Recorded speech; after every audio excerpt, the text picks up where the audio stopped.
Ok, entonces hablemos de la continuación de Introducción a la Lógica Matemática.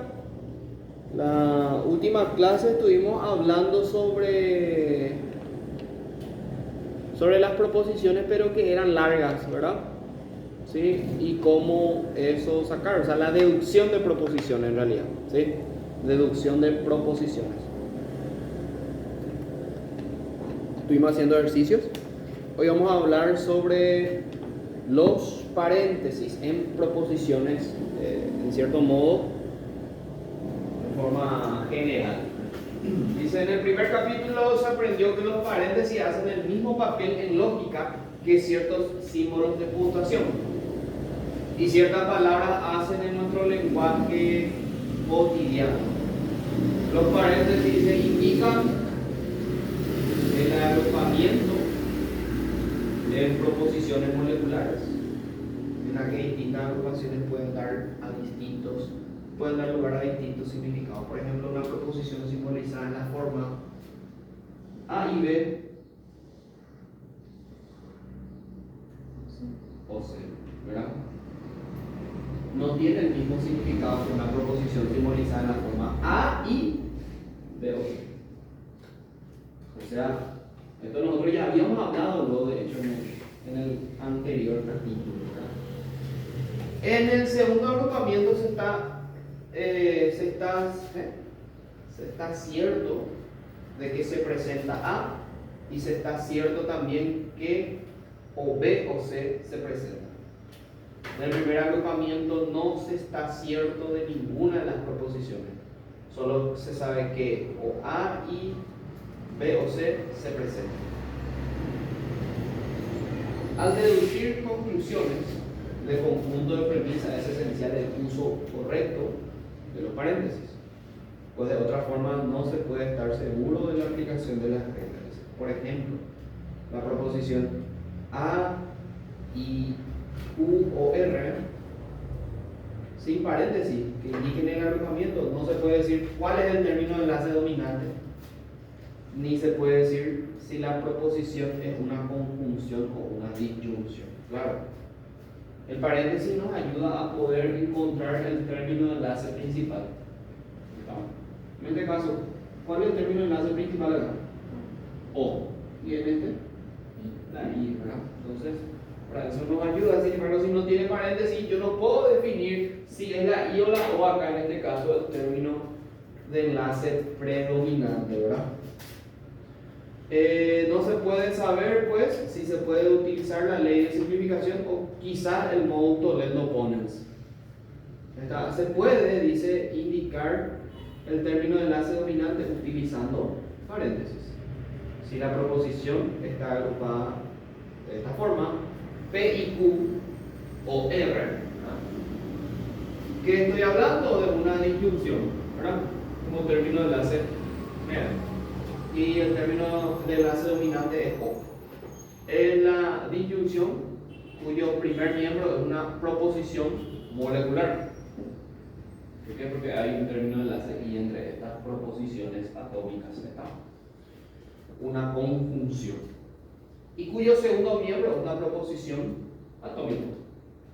Si está agrupada P y Q o R, ¿qué estoy diciendo? Que P es una proposición atómica que está en disyunción con una proposición molecular, ¿verdad? Cuyo término de enlace entre ellos es ¿qué es? Una disyunción, ¿verdad? ¿Qué dije yo? Es conjunción. Entonces es una conjunción. Se podría aplicar la regla de la simplificación a la proposición 2 y deducir P, pero no se puede deducir P de la proposición 1S. Tanto el significado de las proposiciones como la aplicación correcta de la regla de diferencia depende del uso correcto de los paréntesis. Indicado el agrupamiento de las proposiciones simbolizadas, dice el paréntesis nos muestra o nos mostrará cuál es el término de enlace dominante en la proposición.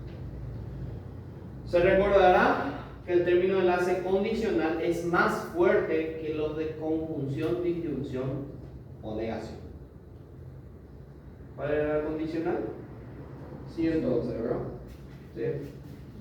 Es más fuerte que la conjunción, disyunción o negación. Cuando se presenta en una proposición cualquiera de los otros, no es necesario el paréntesis para indicar que es el término de enlace dominante.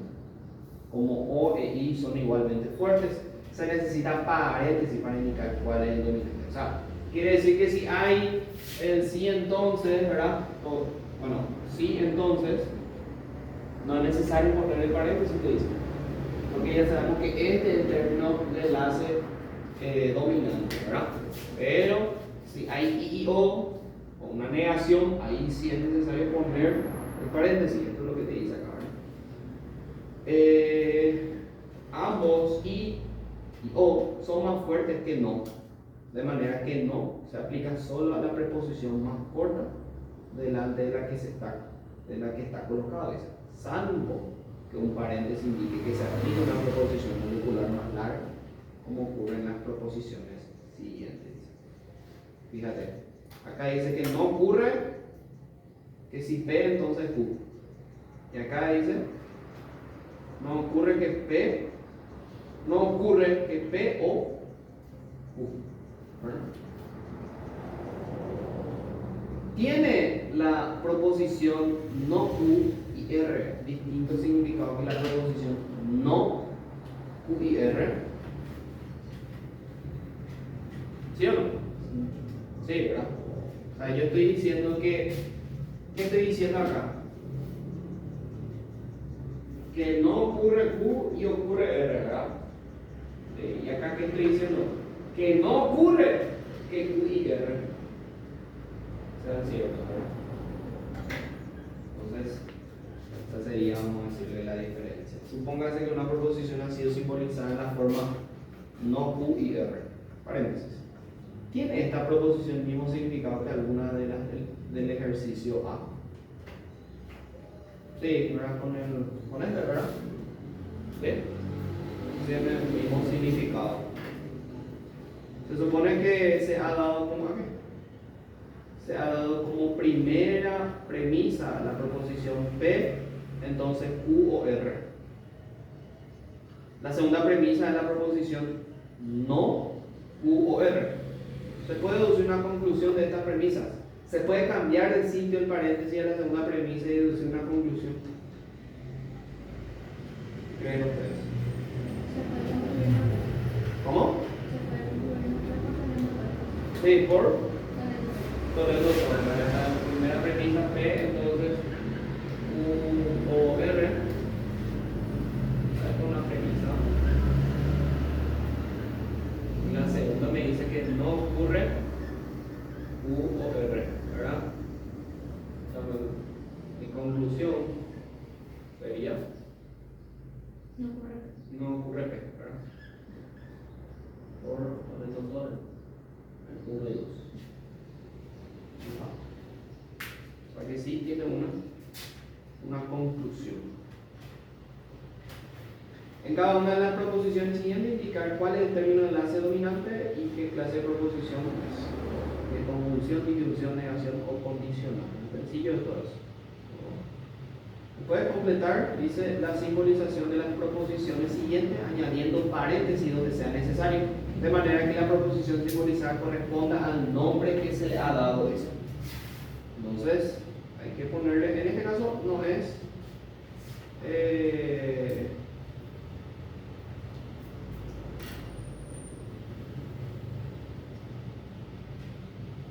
a conjunción, dice. A ver, ¿cómo sería eso? Entonces, R entre paréntesis. Ah, sí, o sea, P entonces R sería entre paréntesis, ¿verdad? Y ahí I, S, ahí hablando de la conjunción. Bueno. A negación, a disyunción. Para cada uno de los conjuntos de premisas siguientes se ha establecido una conclusión, dice. En algunos casos, la conclusión es consecuencia lógica solo si se añaden paréntesis que indiquen agrupación adecuada. Añadir los paréntesis cuando sea necesario a fin de hacer la conclusión válida. A ver, acá tenemos P, entonces Q y R, tu premisa y tu conclusión es R. Necesitamos colocar premisa acá dada, ¿verdad? ¿Sí? No se puede. El paréntesis no.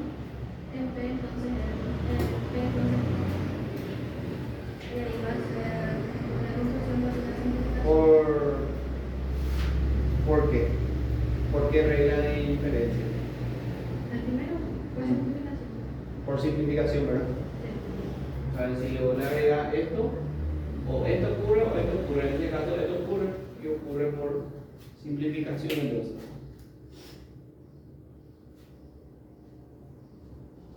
Añadir los paréntesis cuando sea necesario a fin de hacer la conclusión. Vale.